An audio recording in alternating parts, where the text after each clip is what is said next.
Hai hai hai. Assalamualaikum warahmatullahi wabarakatuh. Apa kabar semua? Sudah mengerjakan kebaikan apa hari ini?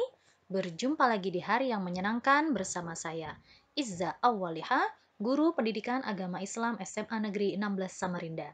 Akan menemani kalian semua belajar tentang mengenal keagungan Allah melalui Asmaul Husna. Tujuan pembelajaran Asmaul Husna agar peserta didik dapat menganalisis dan menyajikan hubungan makna Al-Karim, Al-Mu'min, Al-Wakil, Al-Matin, Al-Jami', Al-Adil, dan Al-Akhir untuk kemudian menginspirasi perilaku kesehariannya dengan sikap teguh pendirian, memberi rasa aman kepada sesama, disiplin, tanggung jawab, teliti, rasa ingin tahu, mandiri, dan adil sebagai implementasi pemahaman Al-Asma'ul Husna. Apa saja yang akan kita lakukan? Tentu saja mengupgrade materi agar lebih paham tentang Asmaul Husna. Kemudian kalian bisa mengetahui seberapa jauh tentang pembahasan ini dengan klik evaluasi.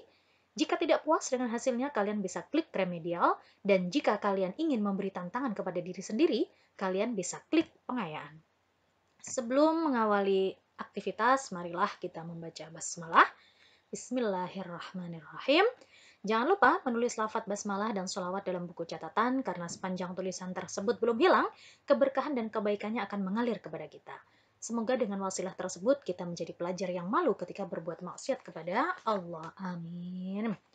Sebagai orang yang beragama Islam, konsekuensi beriman mutlak hanya kepada Allah merupakan fondasi utama, di mana iman berarti membenarkan dengan sepenuh hati, diucapkan oleh lisan, dan diwujudkan dalam perbuatan seluruh anggota badan. Pembuktian tentang adanya Allah ini terdapat dalam dalil nakli dan akli. Dalil nakli adalah fakta yang tertuang di dalam kitab suci. Jika dalam Al-Quran, termaktub pada Quran Surat Al-Baqarah ayat 177 dan hadis Jibril tentang rukun iman. Sedangkan dalil akli adalah fakta yang mendasarkan pada kemampuan akal untuk membuktikan sesuatu. Bahkan ada beberapa pemikir yang secara khusus meluangkan waktu melakukan riset, membuktikan kebenaran yang tertuang di dalam Al-Quran dan menganggapnya sebagai ilmu pengetahuan. Luar biasa ya, kemampuan akal. Itu sebabnya tetap harus direm dengan iman. Pengertian Asma'ul Husna. Secara bahasa, Asma'ul Husna diambil dari bahasa Arab yang berarti nama yang baik. Sedangkan secara istilah diartikan nama-nama yang baik, lagi indah, dimiliki Allah sebagai bukti keagungannya. Jadi, Asma'ul Husna merupakan cara Allah memperkenalkan sifat-sifatnya kepada seluruh manusia untuk dikenal, dipanggil, dan mengingat nama yang melekat pada zatnya. Itu sebabnya wajib bagi kita berdoa dengan wasilah Asma'ul Husna. A'udzubillahi minasyaitonirrajim.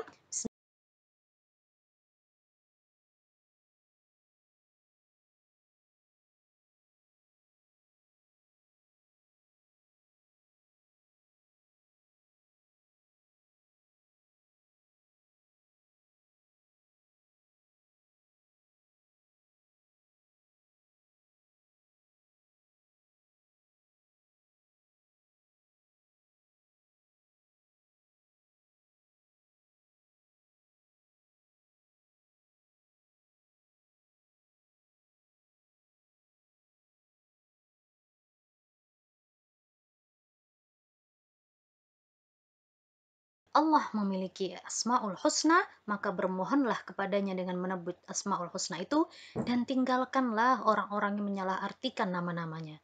Mereka kelak akan mendapatkan balasan terhadap apa yang telah mereka kerjakan. Quran Surat Al-A'raf ayat 180.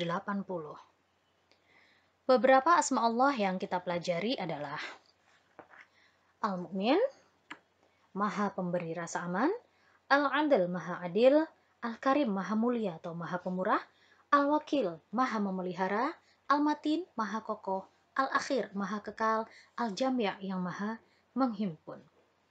Asmaul Husna secara jelas disebutkan dalam Al-Quran, namun jumlahnya tidak disebutkan.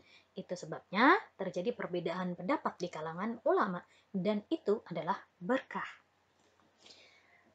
ataupun rahmah bagi kita. Yang menyebutkan jumlah 99 terdapat dalam hadis yang diriwayatkan Imam Bukhari dan Imam Turmudi dari sanad Abu Hurairah. Sedangkan menurut riwayat Ibnu Majah, jumlah Asmaul Husna ada 114. Menurut Imam Tabrani, ada 130, sementara menurut Imam Al-Qurtubi ada 117. Dengan demikian, Asmaul Husna yang diurut-urut seperti yang biasa kita lafazkan dan hafalkan, kalau dilihat dari paparan di atas, berarti Asmaul Husna yang masyhur di masyarakat adalah versi Imam Bukhari dan Imam Turmudi. Para ulama ahli kalam atau ulama teologi mensifati Allah dan mengkategorikannya ke dalam sifat nafsiyah, sifat salbiyah, sifat ma'ani, dan sifat ma'nawiyah yang kita ketahui sebagai sifat wajib yang berjumlah 20, sifat mustahil yang berjumlah 20, dan sifat jais yang jumlahnya cuma 1. Mari kita renungkan bersama. Tengoklah sekeliling kita. Betapa banyak orang tidak memiliki pekerjaan, sanak saudara, yatim piatu, tua renta, para pedagang yang tidak laku setiap hari. Siapa yang menjamin hidup mereka? Allah.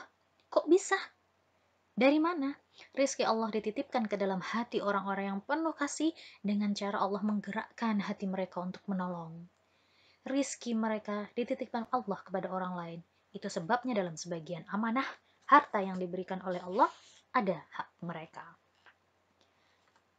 Kita dimudahkan Allah melangkahkan kaki menuju kebaikan.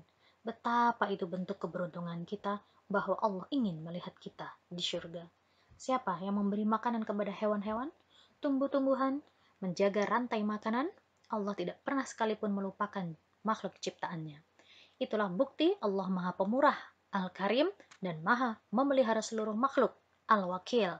Masihkah kita tetap semangat untuk menjemput kebaikan setiap hari? Harus. Alhamdulillah ala kulli hal. Siapa yang menjaga kita tidur, memastikan tidak ada siapapun yang menyakiti ketika mata kita terpejam? Siapa yang menjamin kita bangun keesokan harinya? Siapa yang menjaga harta kita ketika kita pergi? Siapa yang memberi kita rasa sakit kemudian menyembuhkannya?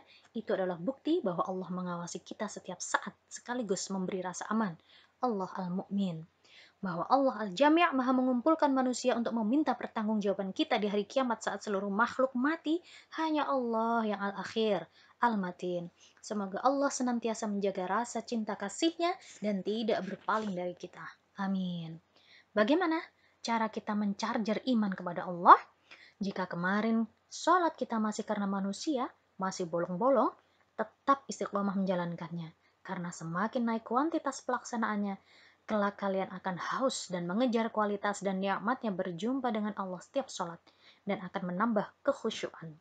Jangan lupa memberi suplemen rohani dengan zikir dan wirid seperti Subhanallah walhamdulillah wala ilaha illallah wallahu akbar wala haula wala quwata illa billahil aliyyil azim. Di mana saja, kapan saja, ketika berkendara, ketika senggang, ketika duduk, sebagai taqarrub, perantara dekat dengan Allah.